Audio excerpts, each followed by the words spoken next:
بسم اللہ الرحمن الرحیم.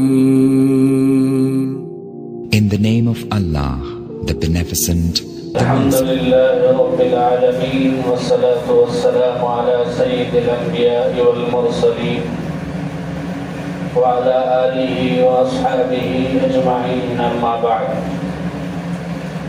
فقد قال اللہ تبارک وتعالی فی القرآن المجید والفرقان الحمید.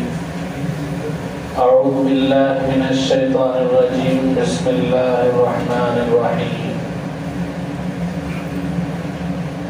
يا أيها الذين آمنوا لا تكونوا كالذين كفروا وقالوا لإخوانهم إذا ضربوا في الأرض أو كانوا غزا لو كانوا عندنا ما ماتوا وما قتلوا ليجعل الله ذلك حسرة في قلوبهم والله يحيي ويميت والله بما تعملون بصير. صدق اللہ العظیم وصدق رسولہ النبی الکریم ونحن علی ذلك من الشاہدین والشاکرین. محترم بزرگوں اور دوستو،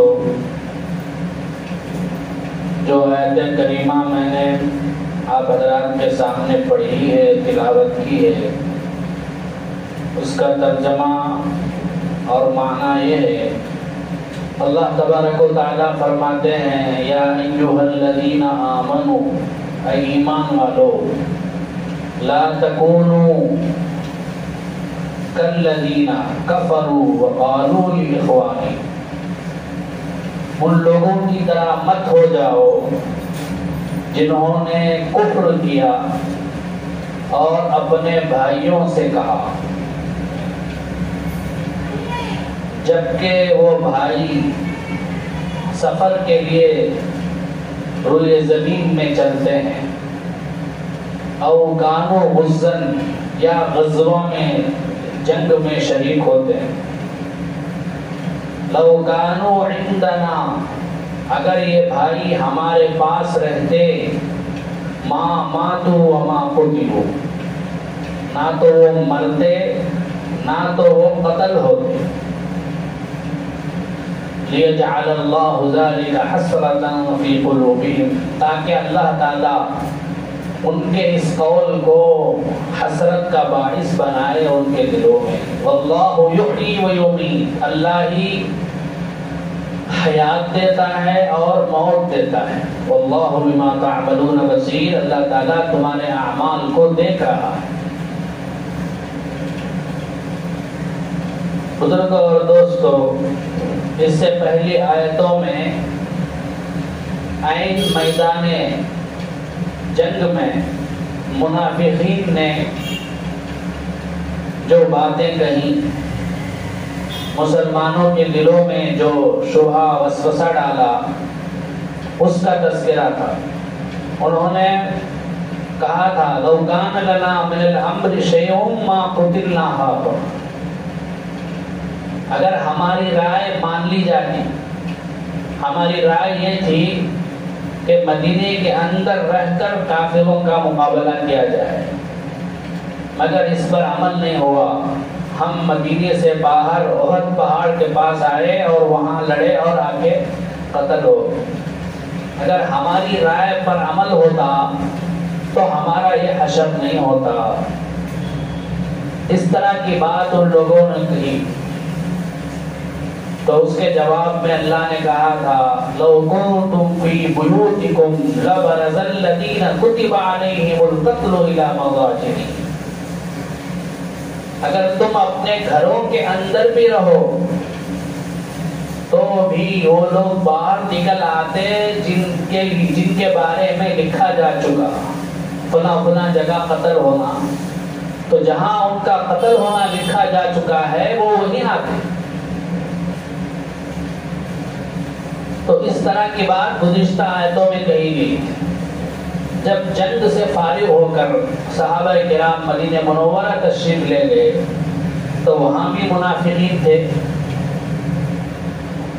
جو ظاہر میں تو اپنے کو مسلمان بولتے تھے، لیکن دل میں کفر چھپائے ہوئے تھے، مارے آستین تھے، آستین کے سانپ بنے ہوئے تھے، ان کا اللہ تبارک و تعالی قول نقل کر کے ہمیں نصیحت کرتا ہے کہ تم ان لوگوں کی طرح مت ہو جاؤ. یعنی جو صحابہ جو ان کے قبیلے والے تھے، ان کے خاندان والے تھے، ان کے رشتہ دار تھے اور وہ جنگ میں شریک ہو کر شہید ہو گئے، ان کے بارے میں منافقین کہنے لگے لو کانوا عندنا ما ماتوا وما قتلوا. جس طرح سے ہم جنگ میں شریک نہیں ہوئے، جنگ سے پیچھے ہٹ گئے، ویسے ہی ہمارے یہ خاندان والے، ہمارے یہ ساتھی، ہمارے یہ بھائی جنگ میں نہ جاتے تو نہیں مرتے، شہید نہیں ہوتے تھے. جیسے ہم نہیں مرے ویسے ہی وہ بھی شہید نہیں ہوتے. اسی طرح کوئی سفر میں جاتا، سفر میں کہیں اس کا انتقال ہو جاتا تو اس کے بارے میں بھی منافقین کہتے تھے اگر وہ سفر میں نہیں جاتا تو نہیں مرتا تھا. تو اللہ فرماتے ہیں ان لوگوں کی طرح تم مت ہو جاؤ. لا تکونوا کالذین کفروا وقالوا لاخوانہم. ان لوگوں کی طرح بات مت کہو، ان لوگوں کی طرح تم اپنا عقیدہ مت بناؤ. اس لیے کہ ہر ایک کی موت اور حیات سب لکھی ہوئی. آدمی جب پیدا ہوتا ہے اسی وقت لکھ دیا جاتا ہے کہ وہ کب مرے گا، اس کی عمر کیا ہوگی، کیا کھائے گا وہ بھی طے ہے، کتنی عمر پائے گا وہ بھی لکھا جا چکا ہے. چنانچہ بخاری شریف کی روایت میں ہے اللہ کے نبی صلی اللہ علیہ وسلم نے فرمایا انسان کا نطفہ رحم مادر بچے دانی میں ماں کے پیٹ میں 40 دن تک رہتا، نطفہ کی شکل میں، منی کی شکل میں. اس کے بعد وہ خون کا لوتھڑا ہو جاتا ہے. پھر 40 سال گزرتا ہے، 40 دن گزرتا ہے تو کیا ہوتا ہے، وہ خون کا لوتھڑا ہو جاتا ہے، خون کا گڈھا. پھر اور ایک 40 دن گزرتا ہے تو گوشت کا ٹکڑا بن جاتا ہے. 40 دن تک نطفے کی شکل میں رہتا، اور ایک 40 دن جیسے ہی گزرتا ہے تو خون کا لوتھڑا ہو جاتا. پھر اور 40 دن گزرتا ہے تو انسان کا جو مادہ ہے وہ گوشت کا ٹکڑا ہو جاتا ہے. تو 40 گزرنے پر 40 یعنی 4 مہینے، 4 مہینے گزرنے کے بعد اللہ تعالیٰ فرشتے کو حکم دیتے ہیں کہ فرشتوں 4 باتیں یہ جو انسان پیدا ہونے والا ہے اس کے لیے لکھ دو. اللہ تعالیٰ لکھواتے ہیں. پہلی بات کہ اس کی عمر کتنی ہوگی یہ لکھو، 50 سال، 60 سال، 70 سال، 80 سال، 100 سال، جتنی بھی اس کی عمر ہوگی اسے لکھ دو. دوسری بات اس کو رزق کتنا ملے گا دنیا میں، کتنا رزق ملے گا، کتنی روزی ملے گی اسے بھی لکھ دو. اور تیسری بات کیا عمل کرے گا دنیا میں جا کر اسے بھی لکھ دو. چوتھی بات یہ سعید خوش نصیب ہوگا یا بد نصیب ہوگا، خوش نصیب ہوگا یا بد نصیب ہوگا اسے بھی لکھ دو. چونکہ اللہ کو انسان کی ساری حالات معلوم، یعلم ما بین ایدیہم وما خلفہم. ہمارے پیدا ہونے سے پہلے کی حالات بھی اللہ کو معلوم، ہمارے پیدا ہونے کے بعد ہم کیا کریں گے وہ سب اللہ کو معلوم. تو اللہ کو چونکہ علم ہے کیا عمل کرے گا، کتنے دن زندہ رہے گا، کیا کتنا رزق پائے گا، کیا عمل کرے گا، خوش نصیب جنتی ہوگا یا جہنمی ہوگا، اللہ کو پہلے ہی معلوم ہے. تو یہ سب لکھوا دیا جاتا ہے.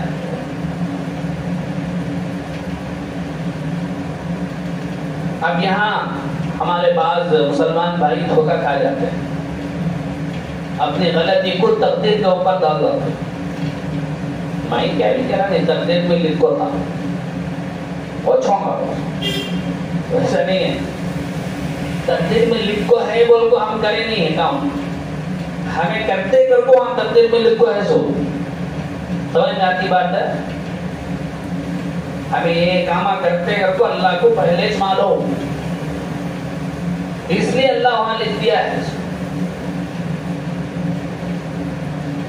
ہاں لکھو ہے کر کو جیسا ہوتا ایسا نہیں, ہمیں مجبور کیا بھی نہیں ہے نا. ہمیں کیا بھی کام کرتے گناہ کرتے, مثال کے طور پر اب عشاء کی نماز پڑھنا ہے, عشاء کی نماز چھوڑ دے تو ہم اپنے اختیار سے اتنا چھوڑتے, چاہے تو پڑھ سکتے تھے پڑھے نہیں تو مجبور کیا بھی نا, کوئی بھی آپ کو زبردستی کرتا نہیں پڑھنا کو بول, پڑھنا چاہے تو پڑھ سکتے.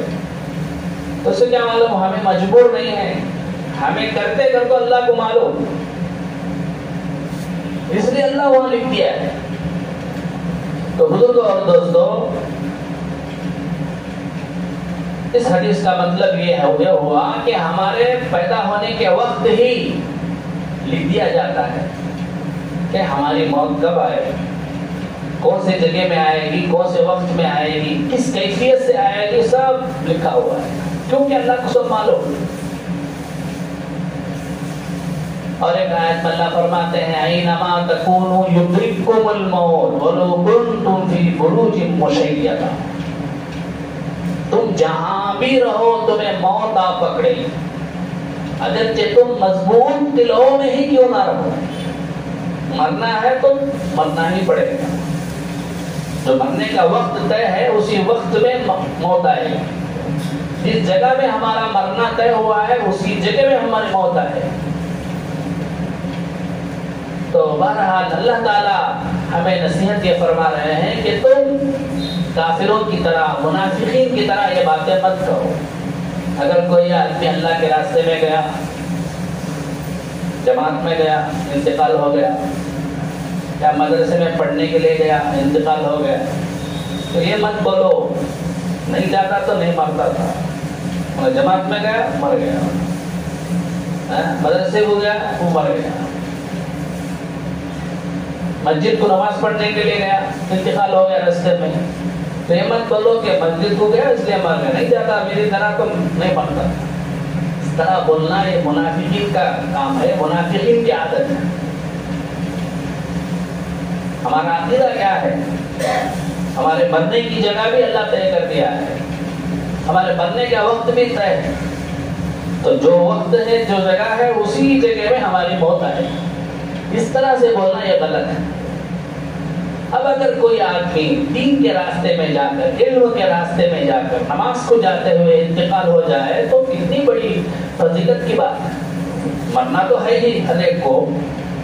اب اگر وہ اللہ کے راستے میں مر گیا, جنگ میں مر گیا, فی سبیل اللہ اللہ کے راستے میں مر گیا, دین کے راستے میں مر گیا, علم کے راستے میں مر گیا, تو بڑی فضیلت کی بات ہے. تو یہ اللہ کہتے ہیں وَلَئِن قُتِلْتُمْ فِي سَبِيلِ اللَّهِ أَوْ مُتْتُمْ, اگر تم اللہ کے راستے میں قتل ہو جاؤ یا مر جاؤ, لَمَغْفِرَةٌ مِّنَ اللَّهِ وَرَحْمَةٌ خَيْرٌ مِّمَّا يَجْمَعُونَ, اللہ کی طرف سے ملنے والی بخشش, مغفرت اور رحمت بہت بہتر ہے ان مالوں سے جن کو لوگ جمع کر رہے ہیں. وَلَئِن مُتُّمْ أَوْ قُتِلْتُمْ لَإِلَى اللَّهِ تُحْشَرُونَ, چاہے تم مرو چاہے تم قتل ہو جاؤ, ایک نہ ایک دن تمہیں اللہ کے سامنے حاضر ہونا ہے. اس لیے یہ مت کہو کہ اگر نہیں جاتے تو ایسا ہوگا, کیونکہ جو جگہ اللہ طے کر دیا اسی جگہ میں ہماری موت آئے گی, جو وقت طے کر دیا اسی وقت میں ہماری موت آئے گی.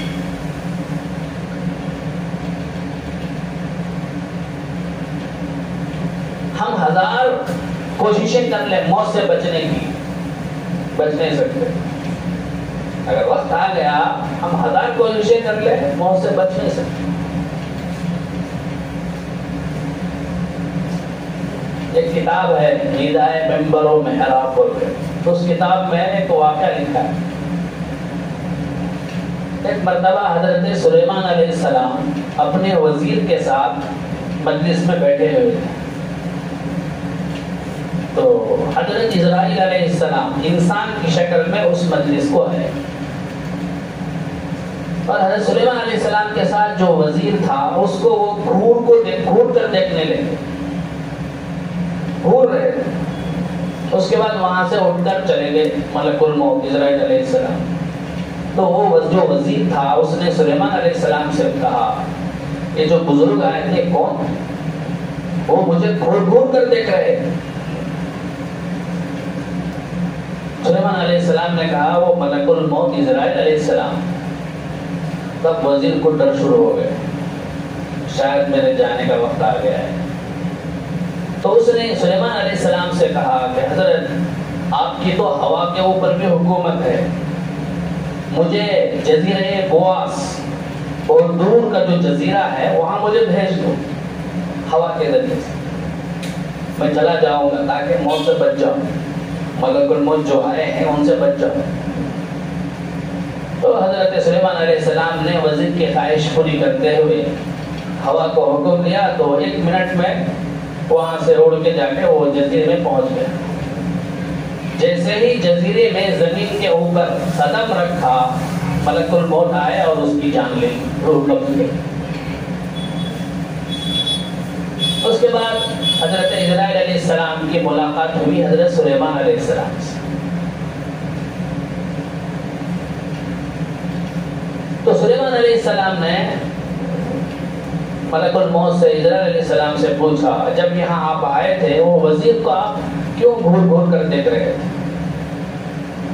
تو ملک الموت نے کہا مجھے اس بات پر تعجب ہو رہا تھا کہ ابھی 2 منٹ میں اس کی موت کا وقت طے، اس کی جان لینے کا وقت آنے والا ہے، لیکن یہ ابھی یہاں بیٹھا ہے، وہ بھی کہاں؟ وہ جزیرے میں، جزیرے بواس، وہ جزیرے میں اس کے مرنے کا وقت ابھی 2 منٹ میں مرنا طے ہے، لکھا ہے، مجھے حکم ہوا ہے کہ میں اس کی جان لوں اس جزیرے میں، لیکن ابھی یہی بیٹھا ہے، اس پر میں اسے گھور رہا تھا۔ لیکن کیا ہوا؟ اللہ تعالیٰ اس طرح سے اسے وہاں بھیج دیا۔ اسی طرح اور ایک واقعہ لکھے، مزدور کام کر رہے تھے ایک بلڈنگ کا کام، 5 منزلہ 5 فلور کا۔ ایک مزدور جو کاریگر تھا، پلی تھا، وہ 5ویں منزلے سے نیچے گیا۔ خدا کا کرنا ایسا ہوا تو اوپر سے گر کر بھی اسے چوٹ نہیں آئی، مرا نہیں، وہ زندہ صحیح سالم اٹھ کر بھاگنے لگا۔ اب سب کو تعجب ہوا، پھر اوپر سے گرا لیکن بچ گیا۔ وہ جو کانٹریکٹر تھا، ٹھیکیدار، وہ بھی شکر ادا کیا اللہ کا، تو بچ گیا، نہیں تو میری خیریت۔ خوش ہو گیا اور کہا کہ تم مٹھائی کھلاؤ مجھے، اور مٹھائی خریدنے کے لیے اسے پیسے دیا، 200 روپے جا کو مٹھائی لے لگو۔ اب یہ خوشی خوشی گیا، جیسے ہی دکان کو گیا تو جانے کے راستے میں ایک گاڑی سے ٹکر ہو گئی، ایکسیڈنٹ ہو گیا، وہیں مر گیا۔ 5ویں منزلے سے گریا، 5ویں فلور سے، لیکن مرے نہیں۔ کہیں وہ وہاں مرنا کہیں نہیں ہے اس کا مرنا تو وہاں سڑک پر، راستے میں، روڈ میں مرنا طے تھا اس کا، تو وہاں پہنچایا، وہاں مر گیا۔ تو بزرگوں اور دوستو، اس لیے ہمیں ہر وقت اللہ کے دربار میں حاضر ہونے کے لیے تیار رہنا چاہیے۔ اللہ کے نبی نے فرمایا القیس من دان نفسہ وعمل لما بعد الموت، بڑا عقل مند وہ ہے جو اپنے نفس کو قابو میں رکھے اور موت کے بعد کی تیاری کرے۔ ہمیں ہر وقت ایسے تیار رہنا ہے کہ اس وقت اگر ہمیں موت آ جائے تو ہمیں کوئی افسوس نہ ہو کہ کیوں ایسی موت، ابھی کیوں موت کا وقت آ گیا، اور تھوڑی مہلت مل لیتی تو ہمیں اچھا عمل کر لیتے۔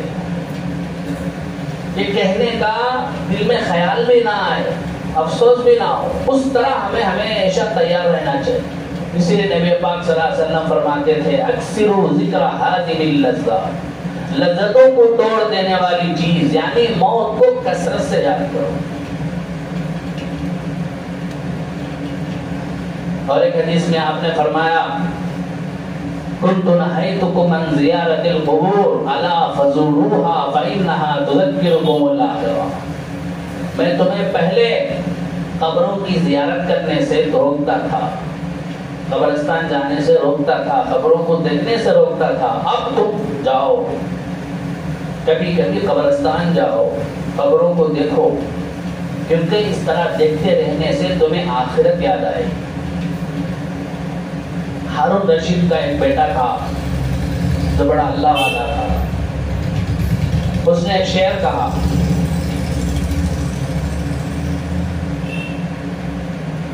اذا حملت على القبور جنازة فاعلم بأنك بعدها محمول. اس سے پہلے ایک شعر ہے، یا صاحبی لا تغترر بتنعمی، اے میرے دوست یہ دنیا کی ناز و نعمت سے دھوکہ مت کھا، دنیا کی چند روزے کی عیش سے دھوکہ مت کھا.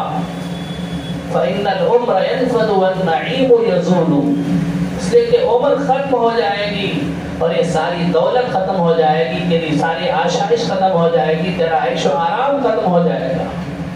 اذا حملت على القبور جنازة فاعلم بأنك بعدها محمول.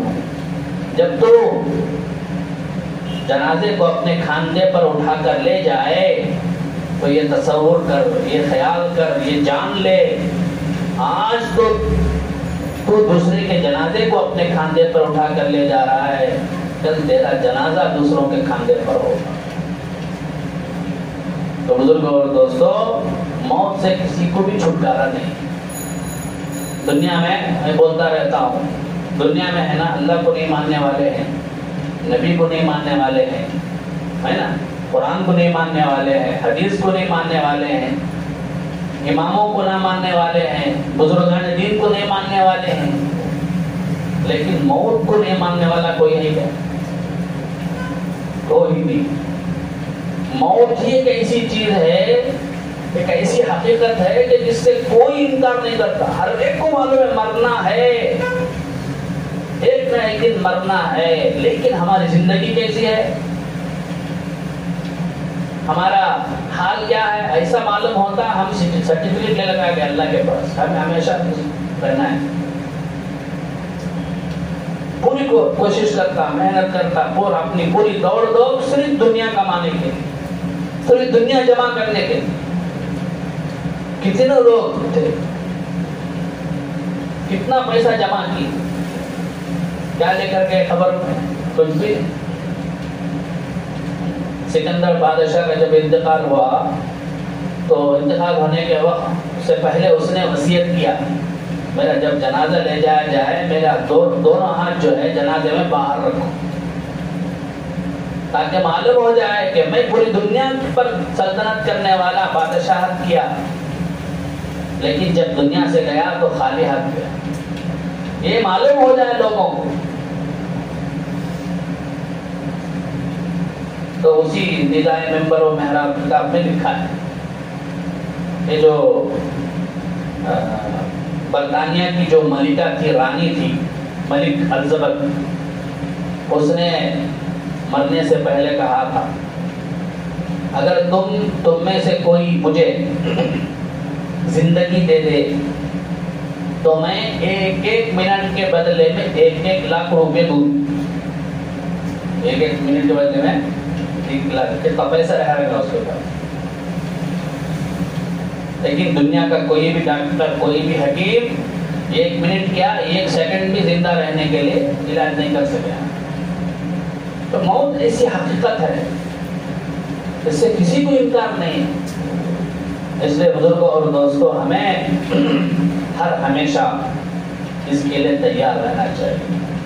موت ہماری اس حال میں آئے کہ ہمیں افسوس نہ ہو، ہمیں اللہ کے سامنے جا کے شرمندگی نہ ہو. ایک فارسی کا مشہور شعر ہے،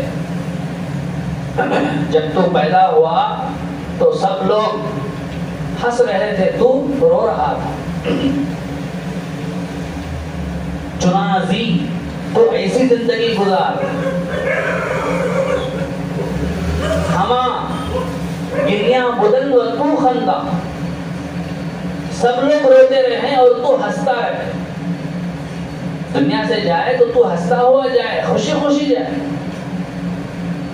تجھے کسی کی فکر نہ ہو, کسی کسی کا غم نہ ہو, کسی کا دکھ نہ ہو. اس حال میں تو جائے, ایسی زندگی بسر کر دنیا میں کہ تیرے جانے پر پوری دنیا والے روئیں کہ اتنے بڑے اچھے تھے, اتنے بڑے عمل کرنے والے تھے, عابد تھے, عالم تھے, بزرگ تھے, وہ چلے, وہ روئیں اور تم کیا ہے ہنستے ہوئے جاؤ.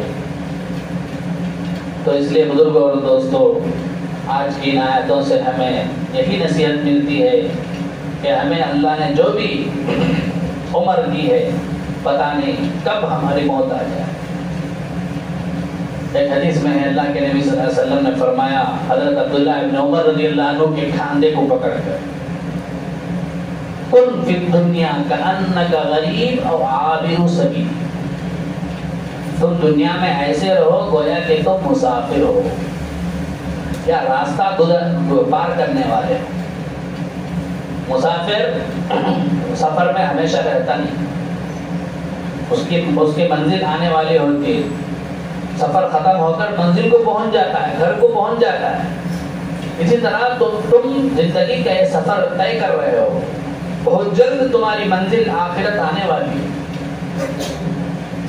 تو سفر میں رہنے والا جتنی سفر کی ضرورت ہے اتنا ہی جو ہے اپنے ساتھ لے جاتا ہے, ضرورت کی چیزیں, کھانے پینے کی چیزیں. سفر میں جو ہے پوری دنیا بھر کی چیزیں, گھر میں جو بھی آرائش آرام کی چیزیں ہیں سب لے جاتا ہے. جتنی ضرورت کی چیزیں ہیں اتنے لے جاتا ہے. ویسے ہی تم بھی دنیا میں رہو, دنیا بقدر ضرورت استعمال کرو, لیکن اصل منزل جو آخرت ہے وہاں جو چیزیں تمہیں کام آئیں گی اس کی تیاری کرو. پھر آپ صلی اللہ علیہ وسلم نے فرمایا, اذا امسیت فلا تنتظر الصباح, اے ابن عمر جب تم شام کرو تو صبح کا انتظار مت کرو. اور وَإِذَا أَصْبَحْتَ فَلَا تَنْتَظِرِ الْمَسَاءَ, اور جب تم صبح کرو تو شام کا انتظار مت کرو. وَإِذَا أَمْسَيْتَ فَلَا تَنْتَظِرِ الصَّبَاحَ, اور جب تم شام کرو تو صبح صبح کا انتظار مت کرو. جب صبح کرو تو شام کا انتظار مت کرو, کیونکہ معلوم نہیں اب شام میں ہیں تو صبح تک ہم رہیں گے یا نہیں, صبح میں معلوم نہیں شام تک ہم رہیں گے یا نہیں. خذ لموت من حیاتک لموتک, اپنی زندگی کو غنیمت جان کر اپنی زندگی کے اوقات کو آخرت کے لیے تیاری کرنے میں لگاؤ.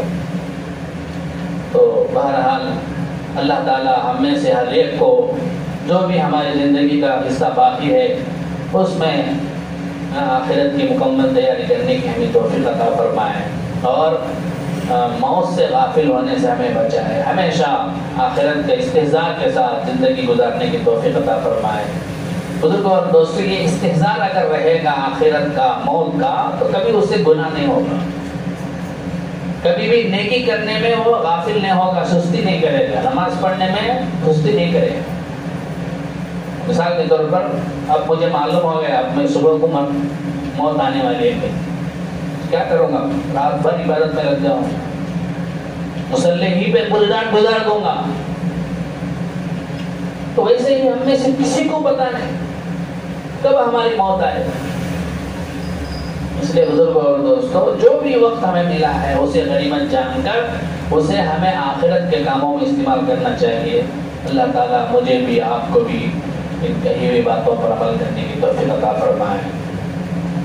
الحمدللہ رب العالمین. اللہم صلی علی سیدنا مولانا محمد مبارک وسلم علیہ.